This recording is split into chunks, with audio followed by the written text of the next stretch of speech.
apakah dikategorikan anak anu icing di pasantren eta wajib dibiayaan ku kolotna ketika anakna eta geus menginjak baleg, apakah henteu wajib dibiayaan ku kolotna? Adapun eta mah kolotna nek mere heug keur heuteuna ge maka kolotna eta teu kaasupkeun dora.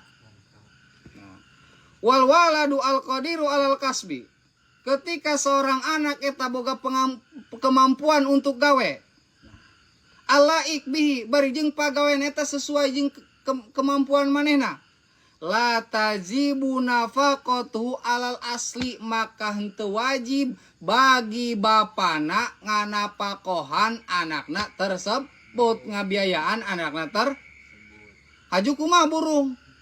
jamaah nya kudu ngarokok gawe padahal merebah ngeun ka hees, bal yukallafu al kasba, tetapi ku bapana tersebut kudu dituntut eta anak sita gawe. Sawaun pihi al ibnu wal bintu, eta mah nek anak lalaki heug nek anak nikah heug, ngeun dengan catatan lakin laukana mustagilan bil min syar'in, kumaha lamun kesibukan tersebut seorang anak eta masantren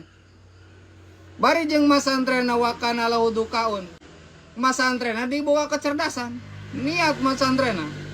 bihaisu yasulu minhu ilmun, boga parabot otak main eta anu bisa menyerap ilmu pengetahuan lain ngeun ka es lain ngeun ka ul wal kasbu yamnau, sedangkan mun main bari gawe tersebut ngajina eta moal pok wajaba nafaqatuhu alal asli, wajib bagi bapana nganapakahan anak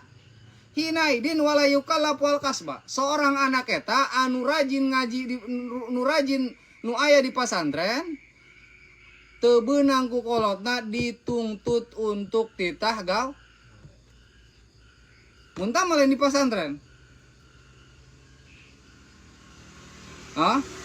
muntah menjelma nu sakola teu wajib dibiayaan tah. Jadi dia mustagilan bi ilmin syar'iyyin.